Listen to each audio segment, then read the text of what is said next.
నమస్తే. ఇన్నాళ్ళు నన్ను సపోర్ట్ చేస్తూ, ఎంకరేజ్ చేస్తూ మీ ప్రేమని నాకు అందిస్తున్న ప్రతి ఒక్కరికి కృతజ్ఞతలు. అలాగే ఈ వీడియో కూడా ఖచ్చితంగా మీకు ఉపయోగపడుతుంది. లైక్, షేర్ అండ్ సబ్స్క్రైబ్ చేసి మీ సపోర్ట్‌ని నాకు అందించండి. అలాగే ఈ వీడియో పట్ల మీకున్న అభిప్రాయాన్ని కామెంట్ సెక్షన్‌లో కామెంట్ చేసి తెలియజేయండి. ఇప్పుడు వీడియోని చూద్దాం. నమస్తే. Welcome to our channel. నేను పద్మిని. ప్రస్తుతం మనతో పాటు ప్రముఖ ఆధ్యాత్మికవేత్త, వాస్తు జ్యోతిష పండితులు శేషగిరిరావు గారు ఉన్నారు. మాట్లాడదాం. నమస్కారం అండి. బాగున్నారా? మే 1వ తారీఖు గురువు మారబోతున్నారు. సహజ లాభస్థానంలోకి వెళ్ళబోతున్నారు, వృషభ రాశిలోకి. సో మరి గురువు ఇచ్చేటటువంటి ఈ సంవత్సర కాలం పాటు కూడా ఎట్లాంటి ఫలితాలను ఇవ్వబోతున్నారు ద్వాదశ రాశుల వాళ్ళకి? అలాగే నర్మదా పుష్కరాలు కూడా మొదలు కాబోతున్నాయి. ఆయన మారినప్పుడు ఖచ్చితంగా పుష్కరం అనేది వస్తుంది. ఇది అందరికీ తెలిసినటువంటి విషయమే. సరే, ఇక ఈ గురువు ఇచ్చేటటువంటి ఫలితాలని ఒక్కసారి మీ ద్వారా. రైట్. తప్పకుండా గురుడు ఎక్కువ శాతం మందికి మంచిగా చేస్తాడని ఆశిద్దాము. సరే, ఒకవేళ ఎవరికైనా నెగిటివ్ ఉంటే ఆ నెగిటివ్ ఏంటి, ఏ కోణాలు అంటే ప్రతి ఒక్క గ్రహం కూడా సేమ్ ఒకటే చెడు చేస్తుందని కాదు. సో ఆయా రాశులు బట్టి వచ్చే చెడు వేరుండొచ్చు, మంచి కూడా వేరుండొచ్చు. సో అలా మనం ఉదాహరణగా చెప్పుకుంటే కనుక కన్యా రాశి కొన్ని విషయాల్లో చెడు ఉన్నా కానీ ఈ గురుడు మారే విషయంలోకి వచ్చేప్పటికి ఏంటంటే అప్పటిదాకా పెళ్లి కాని వాళ్ళకి పెళ్లి అయ్యే అవకాశాలు ఉన్నాయి. మంచి కూడా ఉంది కదా. సో అది ఒక ఉదాహరణ మాత్రమే. ఇలా తర్వాత ఏ రాశికి ఏంటనేది మనం వివరంగా మాట్లాడుకున్నా కానీ ఇక్కడ వచ్చేప్పటికి ఏంటంటే గురుడు మారటం అనేది ఏంటంటే కొద్దిగా మనకి ఏ విషయాల్లో కొంత ఇబ్బంది అంటే ఆయన ఉన్నది సంచారం చేసేదంతా కూడా శత్రువు రాశిలో సంచారం చేయటం అనేది. శుక్రుడు ఆయనకు శత్రువుగా పరిగణించొచ్చా? అంతేగా.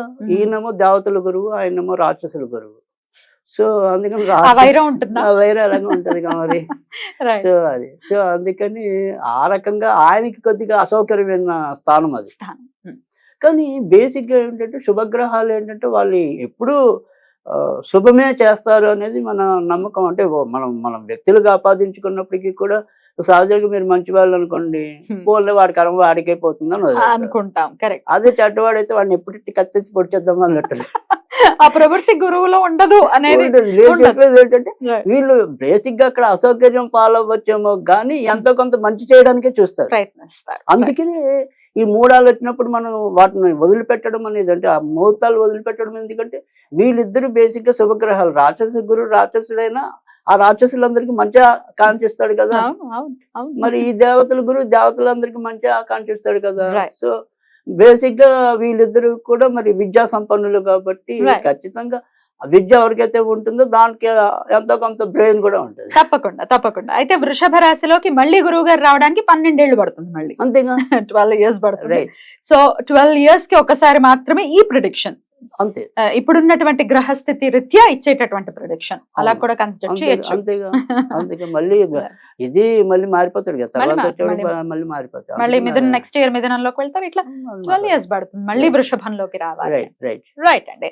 సో మరి గురువు ఇచ్చేటటువంటి ఫలితాలను ఒకసారి తెలుసుకుందాం. అలాగే ఇంకొక చిన్న విషయము, ఆల్రెడీ గ్రహచారంలో కూడా ఒకవేళ వృషభ రాశిలోనే వాళ్ళకి, అంటే జన్మ జాతకంలో వృషభ రాశిలోనే గురువు ఉండి మళ్ళీ గోచారం కూడా కలిస్తే ఎట్లాంటి ఇంపాక్ట్ ఉంటుంది? సాధారణంగా ఎక్కువ శాతం అయితే మంచి ఫలితాలు ఉంటాయని చెప్పడం అనేది కూడా జరుగుతుంది. ఎందుకంటే మన జన్మ రాశిని, కాకపోతే అలాంటి ఎప్పుడు ఇబ్బంది ఉంటుంది అంటే కనుక ఎవరికైనా సరే ఒక మారక దశలు కానీ అలాంటివి వచ్చినప్పుడు మాత్రం కొద్దిగా ఇబ్బంది ఉంటుంది. సో అలా మినాయిస్తే కనుక ఎక్కువ శాతం ఎప్పుడు కూడా మన జన్మగ్రహాన్ని గోచార గ్రహం వచ్చి టచ్ చేసినప్పుడు ఖచ్చితంగా ఎక్కువ శాతం అయితే మంచి ఫలితాలే ఉంటాయి. సో వృషభ రాశి వారికి ప్రత్యేకించి వృషభ రాశికి కాకుండా వాళ్ళకి జాతకాలు తెలిసి వాళ్ళకి వృషభంలో గురుడు ఉన్నవాళ్ళు. అదే అంటున్నా. ఇప్పుడు వృషభ రాశి వాళ్ళకే కదా జన్మ జాతకంలో వాళ్ళకి తెలిస్తే కనుక ఖచ్చితంగా వాళ్ళకి ఇంకొద్దిగా మోరల్ సపోర్ట్ ఇచ్చినట్టు. అయితే వక్రగతి కూడా ఏమైనా ఉందండి గురువుకి ఈ సంవత్సరం? తప్పకుండా. అంటే ఇప్పుడు మనం ఒకటి మూడాలు అనేది కూడా ఉంది కాబట్టి గురుడికి మోడ్యం అనేది ఉంది. తర్వాత దాంతో పాటుగా ఇంచుమించుగా అక్టోబర్ కి మధ్య నుంచి వక్రం ఉంటుంది. సో అది ఆ వక్రం వచ్చినప్పుడు మరి ఆటోమేటిక్ గా కొన్ని ఫలితాలు స్తంభింపజేయటం అనేది కూడా అలానే ఉండటం. మంచి ఫలితాలు స్తంభిస్తాయి, చెడు ఫలితాలు కూడా స్తంభిస్తాయి. అంటే ఇప్పుడు సపోజ్ ఉదాహరణకి గురుడు ఇక్కడ మంచి ప్లేస్ లో ఉన్నప్పుడు సంబంధం కుదరచ్చు.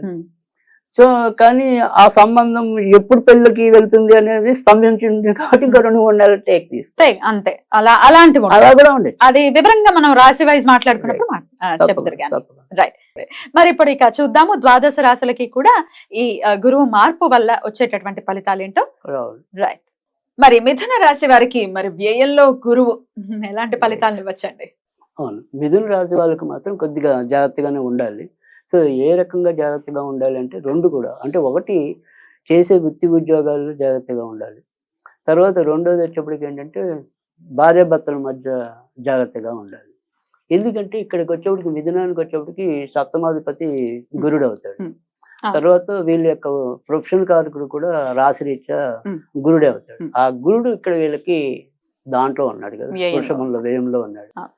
కాబట్టి ఇక్కడేంటంటే ఏదైనప్పటికీ కూడా ఈ రవి ఉండేంత వరకు అంటే ఒక నెలే. అంటే కొంత మంచి జరుగుతుంది. హ్మ్.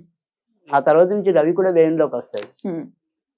సుమారుగా మీకు జూన్ 16, 17కి వచ్చేప్పటికి రవి కూడా వ్యయంలోకి. మళ్ళీ వ్యయంలోకొస్తాడు. అది కూడా ఒక నెలేగా అయినప్పటికీనా?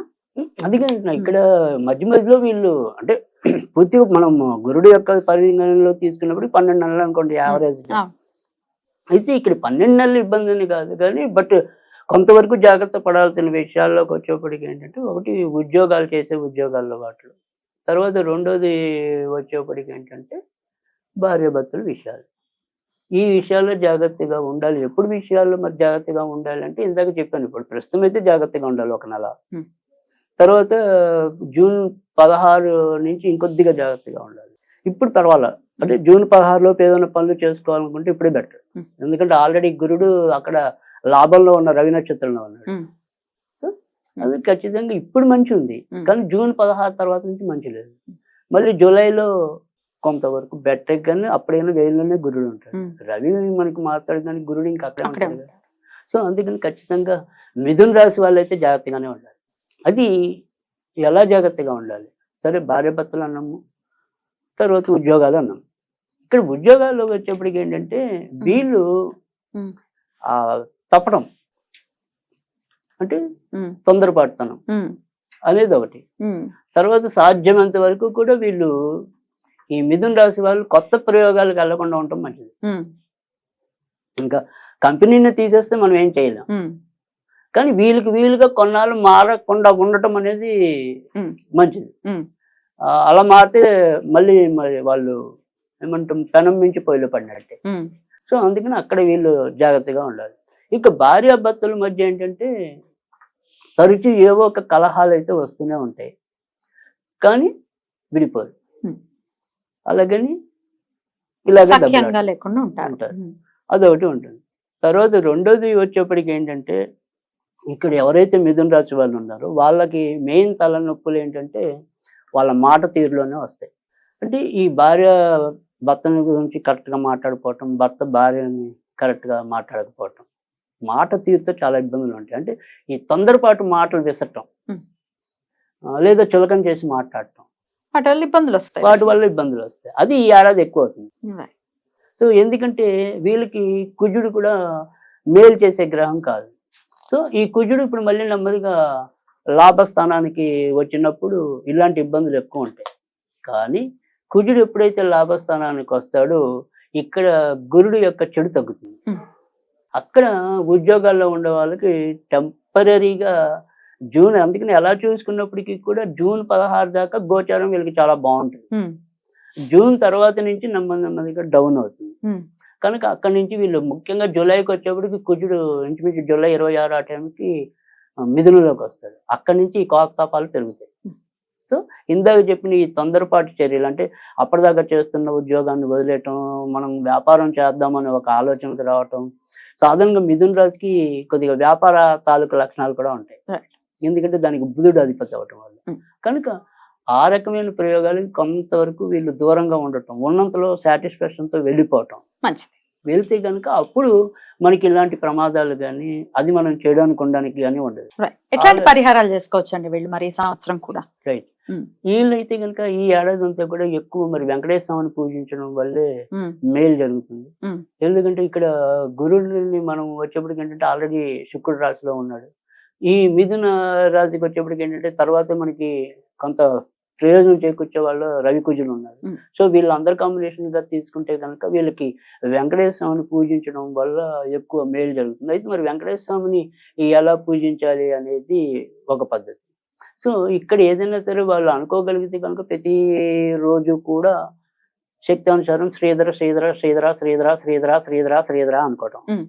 అలా అనుకోవటం వల్ల కూడా మంచి ఫలితాలు. మంచి ఫలితాలు రావటం అనేది ఉంటుంది. Right. తర్వాత ఏదైనా సరే వెళ్ళాలి, మనం ఏదైనా గుళ్ళకి తిరగాలి అనుకున్నప్పుడు బుధవారం కానీ శనివారం కానీ కొద్దిగా వెంకటేశ్వర గుడికి వెళ్తూ ఉంటే మంచిది. రైట్. చెప్పినటువంటి జాగ్రత్తలు పాటిస్తూ వెంకటేశ్వర స్వామి ఆరాధనతో ఈ సంవత్సరాన్ని చాలా జాగ్రత్తగా డీల్ చేయాల్సినటువంటి పరిస్థితి ఉంది కాబట్టి Right. వాళ్ళు ఆ విధంగానే ఈ సంవత్సరాన్ని అంతటినీ కూడా జాగ్రత్తగా గడుపుతారని మనవి చేస్తూ ఇక నెక్స్ట్ ఎపిసోడ్ లో కర్కాటక రాశి గురించి తెలుసుకుందాం. Thank you so much. నమస్తే.